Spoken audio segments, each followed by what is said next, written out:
So thanks very much, everyone. Yeah, so as the title kind of explains it, I'm quite a big advocate on defensive research and why it doesn't necessarily get the same level of respect in our industry as it maybe should, and I'm going to go into why. I do apologise in advance. Hopefully none of this is egg-sucking. Obligatory advert, we're massive, we're awesome, we're always looking for people. So firstly, offensive versus defence. You know, that's, I guess, what we're looking at here. So we have two sides of research. We have those that kind of break systems and then those that defend. And I was fortunate enough very early on in my career to be encouraged to do both. So I worked for a team that did offensive research, but then we did the defensive research to counteract that and then basically turn those into marketable products. So that's the kind of driver. If we look at kind of the ease of both sides of that equation, in actual fact, offensive research is relatively easy. You have a market which is driven to make products which is constrained by time, money, knowledge around security. They need to make their products usable. There's a metric ton of applications, frameworks that people can use, of which no one is an expert in.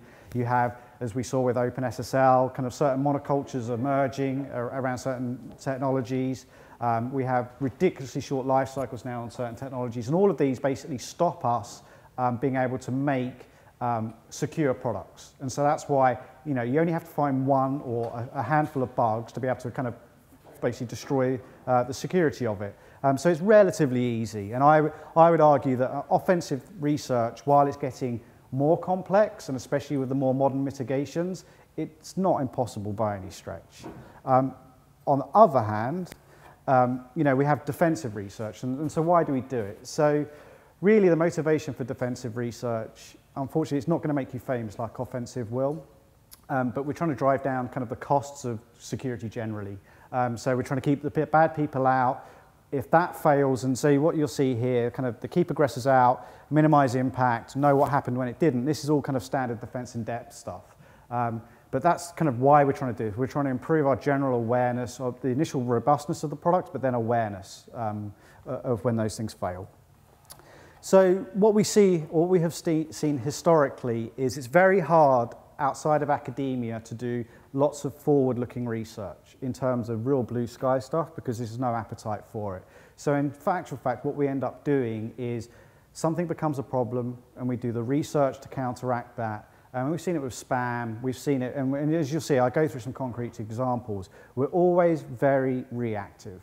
And it is kind of extremely annoying in actual fact. If we look at, for example, one of the classes of issue that we talk about, memory corruption, if we'd honestly sat down and said, okay, we understand what stack overflows are, we could have probably predicted heap overflows, and then we could have, you know, predicted a lot of the subsequent classes of issue, but we didn't take the opportunity when we start feeling the pain to do that. In actual fact, what it takes us to do is, you know, we get punched in the face, and so we learn how to kind of block our head. Then we get punched in the stomach, and so we learn how to body block. And it's this kind of continual war of pain that we end up going through because we need to be feeling this in order to kind of justify the research, which is massively frustrating. For those of you that are looking to do defensive research, there are a variety of different vehicles and a variety of different areas of which you can do it in. So I'm not going to go through all of those, you can all read, but if you are a hardcore technologist and you love hardware, so I've been fortunate enough to work at kind of silicon level, designing instruction sets for new CPUs, that's awesome, that's very fascinating. But if you're not into that and you're more into human sciences, you know, there's a vast, especially around phishing, for example. I was speaking to some of our team that's here doing phishing, and, you know, they understand that basically humans want to get stuff done, and they know how to solicit kind of information out of people as a result. And so there has to be more study around defensive human sciences as a result, through to all of the kind of the different elements of system design. So the point of this is really, if you want to do defensive research, don't feel that you have to be the best coder, that you have to be the best, you know, have to work for the product manufacturers. It is such a broad industry or area that we can benefit in many areas. This kind of highlights the point which I mentioned, which is basically, and what I'm going to go through now are a number of concrete examples of where we simply haven't learned significantly. So if we take XSS as an example, cross-site scripting, so we found out originally there was, you know, cross-site scripting, okay, oh my God. So we then start trying to defend against it, and then DOM XSS is found. When people start kind of looking for kind of less than script, more than script, etc. inputs. People then found DOM XSS as an evolution of that attack. The solutions that we managed to come up with so far were an inbuilt browser-based XSS protection feature, which was so effective that it managed to turn some previously non-exploitable XSS bugs into exploitable ones, which was absolutely brilliant. We've got a content security policy, which in actual fact, anyone that's actually had to implement a CSP, you actually have to know how your application works and all the frameworks you're using, which is a rarity in a lot of software development these days. And now we've got this kind of slightly clunky approach with DOM Purify, which is this kind of JavaScript client-side mitigation. And none of these are elegant. These have all been piecemeal approaches to the problem, which we haven't fundamentally solved, which is this is a game of source, which is user input, versus sync, which is something that affects the DOM or the kind of or JavaScript or whatever. So, this is a great example of where we have this kind of iterative game of aggressor versus defender. SQL injection, similarly. So we had, SQL injection was found. So what we're going to do, what we're going to try and do first is blacklisting. So we'll kind of only kind of flag like ticks and similar stuff, which didn't work. So what we're going to do there is not fix the issue. We're just going to hide its presence by giving non-verbose error messaging. So then the aggressors worked out that you could use timing-based attacks to verify your SQL injection was working and similar. So then parameterization. So then people worked out that you could do stuff in, more logic-based issues. And then we kind of get into the NoSQL world. But all of these, again, we fundamentally haven't solved SQL injection in any elegant form. We've made it harder, but we still find there's an opportunity for people to screw up. I guess the better solutions we are seeing now are where frameworks are coming in that abstract the SQL technology, be it MySQL, be it MS SQL, and just allow developers to write queries, and they have to go out of their way to break the security model, but fundamentally it's still not perfect. Malicious code is a great example as well. Malicious codes arrive, we develop AV signatures. Attackers realize that, they develop packers, so they don't match the signatures. So AV companies develop unpackers, and then et cetera, et cetera. And you see this backwards and forwards. And so we're basically back down to the level now where we rely on binary reputation so like modern semantic engines have for the last 6-7 years used kind of reputational engines to work out if your machine is considered dirty, i.e. you're John Wares and you download all the wares and you keep getting infected when kind of new signature updates, they consider you a dirty user. So they just don't trust the binaries you download. So your reputation is poor within the herd. Whereas kind of my gran who only runs Word and only kind of buys her software and has never had an AV signature kind of fire on her machine, all of her binaries are generally considered clean, and so that ups the reputation of those. So we're now at the stage of where we use these reputational engines in AV. I can predict that the researchers, offensive researchers, are going to work out how to game those reputational systems. That's a logical step in the arms race, right? Anyway, basically this will continue and it will keep going and it will keep going. But again, we've not solved malicious code. Because even if we do all of this, as we keep seeing people want stuff for free or cheap, and so they'll get infected via that way, which is through social engineering. Memory corruption is one of those great car crashes, which is, we've known of memory corruption, I think was in 1960 something or other, was the first documented case of a stack overflow and the potential ramifications for arbitrary code execution. Yeah, well, that's not bad, we're at whatever ridiculous time after that. And we can see that what I've tried to list here are the areas that have been attacked and basically the subsequent kind of subversions to it. So we can see like stack overflows. We first went through, they went stack cookies. Okay, so people worked out that you didn't need to corrupt the stack cookie. What you could do is you could attack variables on the local stack. So they would then introduce variable reordering at a compiler level and then multi-stack and similar. All of these though have required the defender to go, you're causing me pain, I develop a mitigation, and then some smart arse to come out and then just kind of destroy it again. And rather than that being done proactively and collaboratively by an attacking-like mindset during the initial development. Similarly, what we've seen in kind of kernel and kind of other kind of mitigations as time has moved on, we can see that kind of sufficient mitigations have been developed. So we're now at the stage where return-orientated programming, exploitation technique, which is used to kind of subvert DEP and those types of technologies, you know, the mitigations required there are call flow analysis and gadgetless code. Well, call flow analysis is very hard if you're using jittered environments like JavaScript, and gadgetless code ends up to kind of have a performance impact, both in terms of memory and execution speed. So we're now at a stage where we're having to make actually quite significant trade-offs to actually produce these mitigations, which means they can't be applied universally. So what I'm saying here is there is more research to be done. It is not solved by any stretch. Code review, so any of you that do code review, you would have started probably in the school of grepping for memcopy and dangerous functions, and then you go, oh, this is a bit crappy, and then you go and watch a talk like John Butler's, and you go, fucking hell, taint analysis, that's amazing. I can now kind of do kind of dodgy input to vulnerable code tracking. And then you start trying to wrap that up into an expensive product like Coverity and Fortify, and then you realize the false positives and the noise it produces creates nose-bleeding work for some poor sap to sit there and triage all of the issues. So you throw that out and you go back to manual code review and a smart team of people, which doesn't scale. So again, code review is by no means solved. The more interesting one here is the very game stuff, so gamification. What they've done is they've come up with a way of taking code snippets and automatically generating puzzle games. And so basically you get people to play these games to provide you formal verification proofs. So you basically are using humans to solve these routes, and then basically you feed those into your proof models. And I think that's actually quite inspired. You know, thumbs up to Washington and then DARPA for funding it. But it's by no means a solved game. Sandboxing. So we realized, basically at this point, that we can't stop any of these being exploited and kind of and causing us pain. So what we're going to do now is we're going to try and contain the impact. So we're going to develop these things called sandboxes, and I guess Chroot was one of the first earliest ghettoist versions of a sandbox. We're going to restrict where on the file system something can read and write from. Yep, naturally it failed. It took a bright, smart person to understand actually how operating systems work, to work out handle inheritance within processes, to be able to poke outside the Chroot jails. And so then they introduced them at many levels. So we have to do file system, networking, inter-process procedure calls, and similar.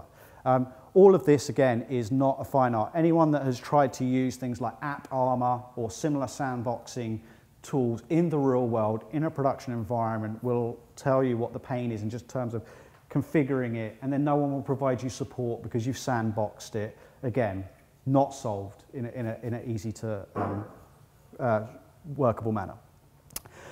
So then we go on to protective monitoring, which is the kind of the great snake oil of the 21st century. So what I'm going to do is I'm going to deploy IDS and IPS. And they've run into all manner of problems, you know, from reconstructing complex network streams to the different OS behavior in terms of reconstructing packet fragments. So if you go back, so Tim Newsham and similar, go back to the old days where they looked at, well, old days, 2000s, where they looked at how different OSs like the Bsides versus Linux versus Windows, all reconstruct out of order packets in different ways. And then you work out that as a network level protective monitoring, you need to implement all of those. So they released their paper, how to subvert every possible IDS there is on the planet. And then so IDS vendors have their pants around their ankles and they run around and they have to go and implement all of this new logic. Then we have all the encryption problems and then kind of the increasing network speeds, et cetera, et cetera. All of these answers had to come through research by someone, but it's still not solved. And then forensics. Like, forensics is an absolute pain in the arse now. The reality is that we had a forensics world where we did physical acquisition, and then we went through all the data and we Columboed it, basically. The reality is now is that the data sizes are so vast, we're having to do logical acquisition, which is we know or we suspect this went down, or we've got an inkling this is where we start. Let's now find positive proof of that within the vast quantity of data that we've got, or we're interested in only an email or something similar. We've had to introduce memory forensics because, again, Greg was talking about anti-forensics and not touching disk in like 2000, 2001. What happened? People started actually using non-disk touching forensics techniques in terms of their payloads. So we now have to introduce, and actually understand how to use volatility and those types of things and do in-process memory reconstruction from dumped RAM. We have to worry about kind of structured and unstructured data analysis and correlation. So Palantir, I guess, is one of the leaders in this space. How do we draw relationships between vast bodies of structured data like email stores and unstructured data that we may have got from another source? So expert systems and inference engines, there's a number of pieces of research around this in terms of identifying certain attack patterns and or file fragments in disk images. But it's a fancy way of saying AI, but it's not particularly AI. But again, not solved, and it's going to get far, far worse. And it all needs answers. Honeypots, we've all seen the value in honeypots in terms of in terms of kind of threat intel, but the reality is now we have, yes, some people scanning the internet and popping your web server, but in a more client-orientated world where potentially mobile devices are being targeted, how do we emulate and build mobile and similar kind of client-side driven honeypots? So again, in a semantic world, which is where my experience came from in some of this, we had honey monkeys that visited websites and kind of tried to get infected, and that was all very good and was highly instrumented. But the reality is that instrumentation is increasingly difficult on mobile devices, especially if there are no jailbreaks available and similar. So, we have a lot of problems ahead of us. So do we go down the emulation route so we can actually kind of build real iOS firmware in kind of QEMU or similar platforms to be able to simulate those mobile devices? But we have, a number of problems which we don't have the answers to again. Hot patching, so we had a desire, or there was people who used to kind of trounce Windows and probably still do, that you had to reboot to install all the security updates. So Microsoft Respond, they're going to introduce this ability to do hot patching, which they didn't do in a lot of cases, but they provided it in certain instances. And the way they solved it was they put basically a 2-byte NOP at the beginning of key functions, which would allow them to inject code and hook the call flow. But then we've now got two opposing needs. So we've got call flow analysis, which is our ROP mitigation, and we've got a conscious way to hijack call flow to be able to do hot patching. So we have a real challenge here in terms of competing security defenses. DRM, DRM is a zero-sum game ultimately, right? So you have, firstly, they have software-based DRM. People produce cracks. Then, so smart vendors realized, well, there are some motivated people in poorer countries that like cracking software, so we're going to release geographic-specific DRM. So if they crack it for their locality, it's not a break once, use everywhere model. They have to kind of collect copies from all the regions and crack it in all the instances, which is good. So there were cracks, but they were constrained, or they were enterprising and driven. They did it in all regions anyway. So they then come up with kind of hardware-based or supported DRM, and I guess that's what we see more now. So if you look at Netflix, for example, Netflix have these really onerous requirements on hardware security, but there's been some real clangers there, like the trusted execution environments had vulnerabilities, it still uses an unlocked bootloader, which allows you to boot the Linux box into into single user mode while decrypting its encrypted file system. And then we get into conditional access control, which is kind of where we're at now. It's like your Skybox is using conditional access control to provide some DRM capabilities. So what the people have realized there then is you have one legitimate Skybox, and then you have lots of others in parallel which have a relationship that chain up through that conditional access card. So they've not actually stopped it, but they've created places where they can kill it if they identify it's happening. So partially solved, but not perfect. So that's how I've kind of crapped. I spent the last 20 minutes crapping on all of the things we haven't solved, and I'm now going to provide you lots more things we actually haven't solved as well, which is actually quite interesting. So we launched a Cyber 10K, I guess, a while back, and we provided some challenges. So the reality is that user and consumer, like non-technical people, security awareness is still shocking. I get questioned, the parent question, should I do this? Should I do that? Why is this computer asking me to make a security decision from its antivirus and similar? Asking those types of questions to my parents is guaranteed to fail, especially if you keep bombarding them. So how do we have not solved how to raise or to kind of bring awareness more generally to a lot of our problems. We have an entire generation, arguably, that's used to clicking through SSL dialog box errors because they're used to seeing that so many times internally. And yet we say, you shouldn't do that. Well, the reality is I would challenge all of you to say when you haven't clicked through one of those most recently to do your job. So we can't actually have any trust in SSL. Everyone wants, tech city, and everyone wants to be a kind of a dot-com millionaire again. No one seems to remember the last bubble, but anyway, so everyone's starting a startup again. But the reality is if you're trying to get minimum viable product to market, the last thing on your mind is what encryption algorithms or how to write your code securely. You want whizzy-bang features, you want, animations, and you want, basically what's the stuff that's going to help you sell? You really don't have time to patch your environment. Why would I do that? And similar things. And this is really borne out. If we take an example where Mongo HQ was compromised, so for those that aren't familiar, Mongo HQ is MongoDB in the cloud. That was an interesting set of ramifications. So Mongo HQ in the cloud, MongoDB in the cloud is one thing. Who's the client of Mongo HQ? Well, actually, it's a continual integration provider. What does a continual integration provider have? They have access to all of your private source code, your build environment, and being able to deploy it into the cloud because it's continual integration. Yeah. So this one database cloud provider had a knock-on effect through all of these little startups that had been using such services. And the last point here is, when we do have incidents, today we can't articulate we can't quantify and measure the cost and the impact. What we can tell you is how much time you spent doing probably a half-assed job, clearing it up enough so you'd continue your business. We can't actually tell you in real terms, like the only example we have at the moment is Nortel, like the Chinese problem. Nortel is the only example we can hold up where basically they were systematically kind of stolen IP over a long time, and about 10 years later they went bust. But everyone will go, I'm not Nortel, I'm not that big. But we have a hard time kind of measuring and quantifying kind of the impact of this. And the reality is if we expect business to respond to a lot of our problems or invest more, we have to show that kind of cash impact. Phishing, as one of our consultants told me downstairs, when they send out 40 phishing requests and they get 35 sets of credentials, or 35 shells, sorry, where the user had to click enable macro because the email told them, that's absolutely shocking and ridiculous, right? Quite simply. But that is the state today, and that's not anecdotal, that is what we are seeing.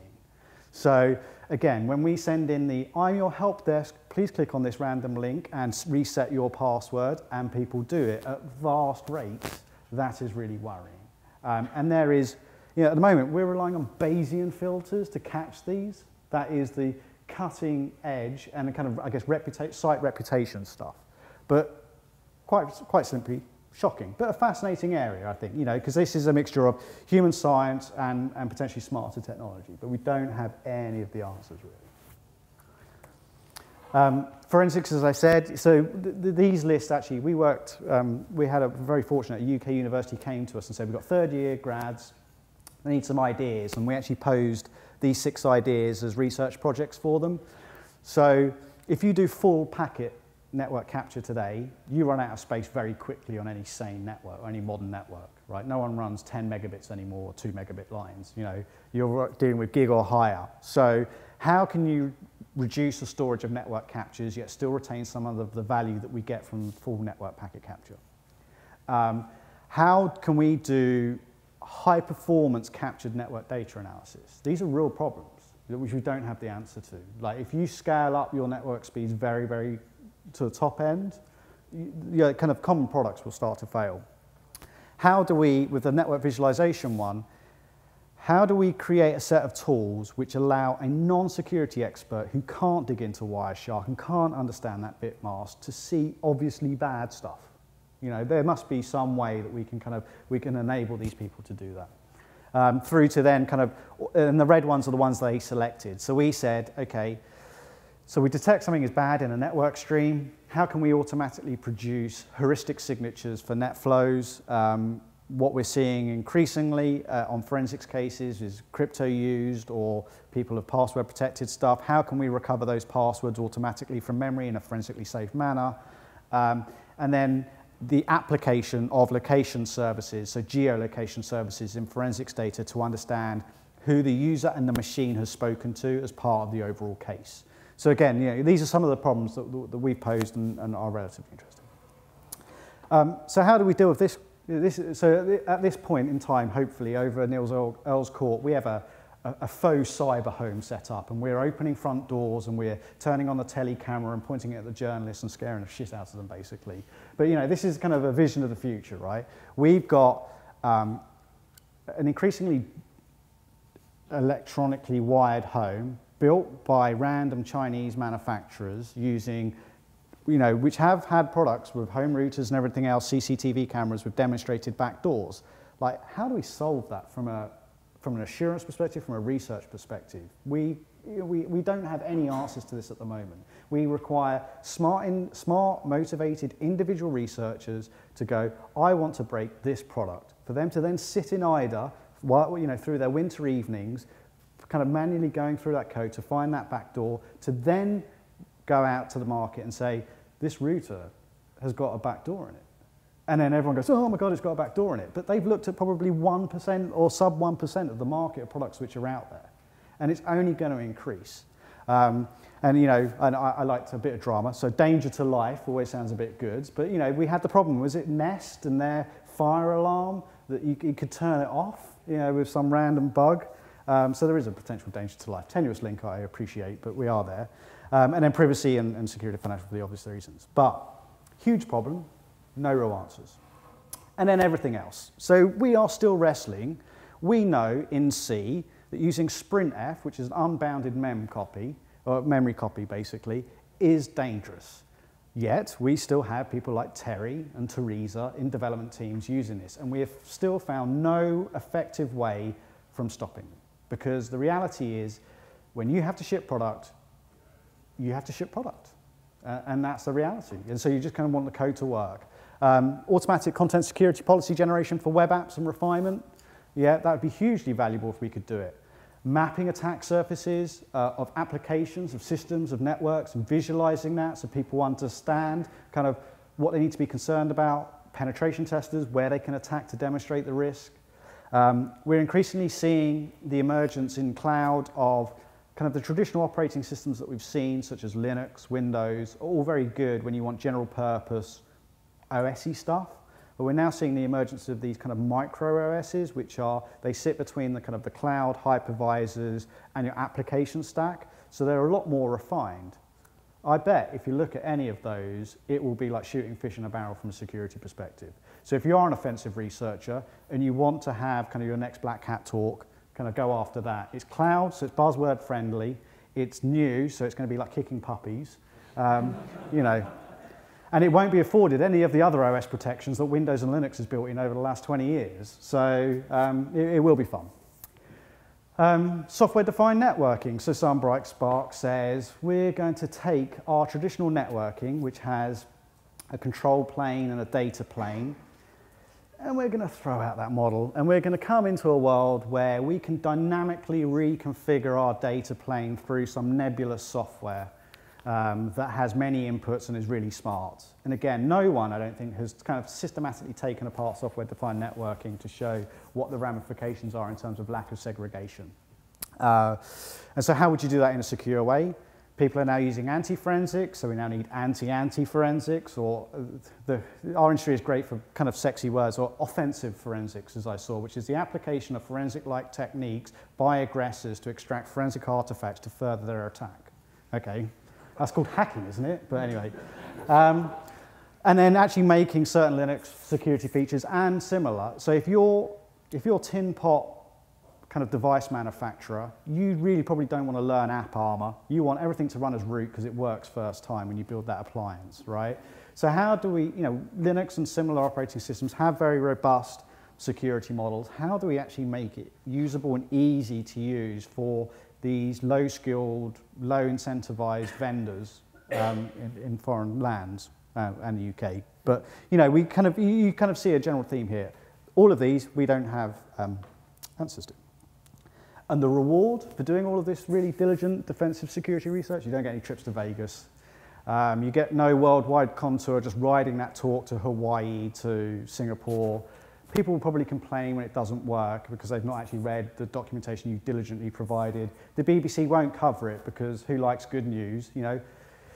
Jim saved us from a potential threat again. You know, it doesn't quite have the same headline. But you may get 200 grand from Microsoft if you can kind of show it on Windows. But unfortunately, that is really the appreciation that we've got. So on a happier note, I think personally defensive research is one of the most rewarding areas, in so much as I can see my defensive research has existed in product for far longer and had a far wider impact than that one bug I found in that one bullshit product, you know, in that piece of code that died. You know, I can find a bug any day and it will be closed when the vendor fixes it. But the remediation or the mitigation or the design principle that came up that lasted for 10 years, that's pretty rad. And I personally enjoy that. I don't think you have to be an academic. I struggle with academics quite a lot because I don't think they have a grasp on the real world because they have someone else's money to spend, whereas we're kind of a bit more attuned to the real kind of pressures of life. And you don't have to set out to solve world hunger. Like if you set out and go, I don't know, I'm going to solve some unrealistic goal, well, go big or go home, awesome. But, you know, I think you can start small and iteratively grow.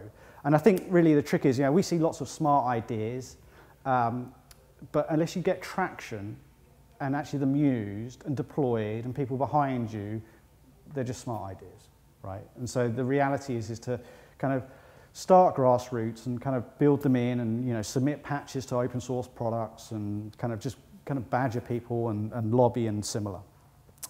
So here's a great example. So I have a lot of respect for the Pact team. So for those that aren't familiar, Pact is basically a lot of exploit mitigation stuff which was built into Linux over the years. And 6 years ago, they came up with UDRF code, and then Intel ended up implementing it in Silicon, which I think is pretty rad. It's the same technology that they developed as an open source patch to Linux to stop kind of exploitation from kernel to user land to executing code in user land from kernel, and then kind of Intel come along and implement in Silicon. And if that's not a validation that you at home, you know, Team Pact is, depending on your belief, is either one really smart Hungarian or two really smart Hungarians. But it's not much more than that. And if someone can do that 6 years before Intel realized they should be doing it, I think that's pretty smart. So if you like this, Manchester Bsides is coming. And this is the final thought, really, is at the moment we focus on, at least defensively generally, trying to stop all the vulnerabilities. That's our strategy. That's not going to work. I think phishing has shown us that, right? We can solve technology problems. We can create systems so secure they're not usable.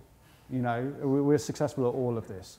The reality is that we need to be designing, constructing, researching systems that are just far better with coping with successful compromise, limiting the impact when that happens, and being able to kind of provably clean up afterwards.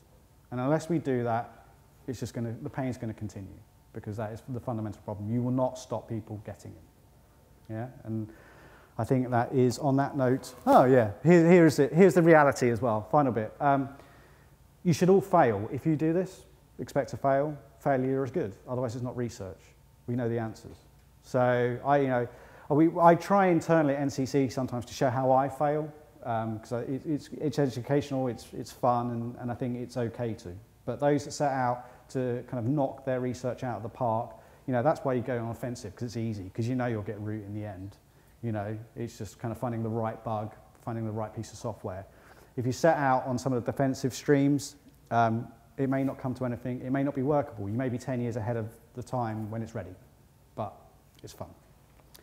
So on that, this is a conference that will never exist, but we can have a dream.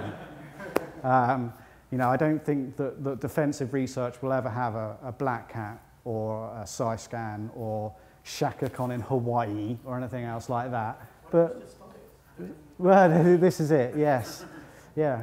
But we may have a defend to spend competition to fight pwn to own and things like that. But the reality is that it is underappreciated, but it is extremely valuable. And so I hope that we do more of it as an industry and just kind of be the silent success almost. So on that, I'm quite happy to take any questions. I'm not sure there will be any comments, etc. Yes, sir. A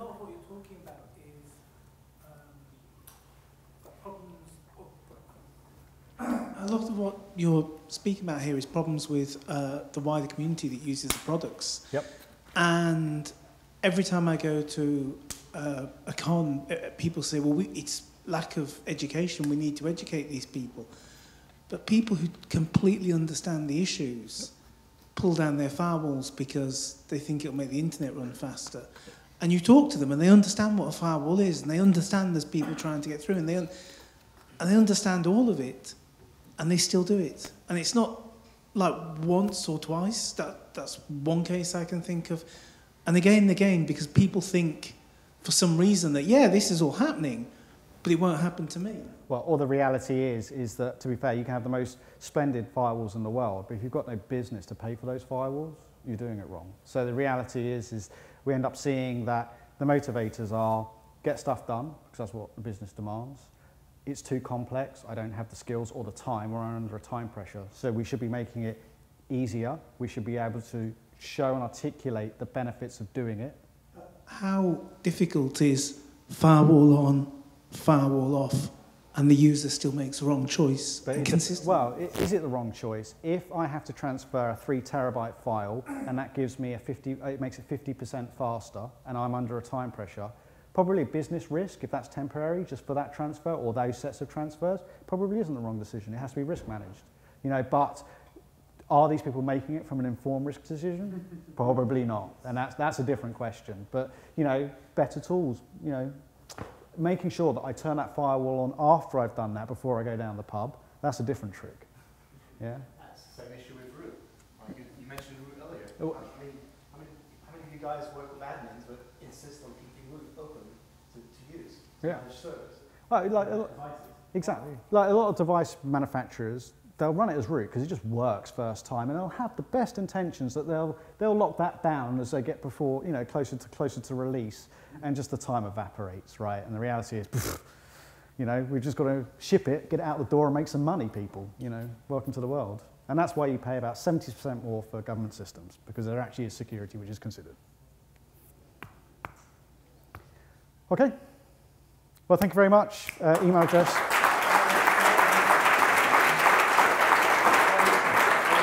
Sorry, one more question. Not so much a question, actually, but you were saying that you were sort of over-dramatising with the risk to life. But, I mean, of course, you do have embedded medical appliances these days, pacemakers and the like, that are programmable wirelessly. So. Yeah, and to be fair, the system for anaesthetising people, that if you plugged your phone in, it stopped working. That was the case last week, I think it was. So if don't ever visit that kind of relative and just plug your phone in to charge it off the anaesthetising equipment, because they may die. But yes. So there is a threat to it. You're right, and the reality, I think the FDA will lead the example there, but the reality is in more emergent markets, like unregulated sub-Saharan Africa, India, basically they don't care, and people will die, and it will require some bright spark to, we think Snowden's bad now, but wait until someone reaches out and kills someone. It's going to take something dramatic like that, and it be proven beyond all reasonable doubt that that's happened. Then people run around with their hair on fire. We'll have the, yes, we take your life very seriously, but it's proportional to the risk. I mean, it's the risk, right? Some the companies that are doing it probably calculated the risk right now isn't worth taking any action. Well, so I have this crap circle, which is product development, and it talks about when you should start repaying back your security debt. And the reality is you're not going to invest up front to make a secure product if you don't know a market exists. And if you want to get market advantage, and that's the reality. There is no incentive to be proactive in this. So I had one comment on the Sprint F. Oh, yes. Part. So if you've been following me on my Twitter, basically he's visiting universities, so myself going to uni next year. And he's doing computer science, and he's going into programming and stuff like that. And the first question I was asking the presenters, or the teachers trying to convince them to come, is like, what do you do about coding, teaching students to code securely? I visited 5 establishments, and the 5 basically told me it's an option in 3rd year, right? So that's why Teresa and Terry are still using Sprint F. That's fine. My pension fund is very glad of that fact, secretly. But yeah, jobs for life, right? It is awesome, but it is demoralising at the same time. On that happy note, beer. Thank you, Ollie.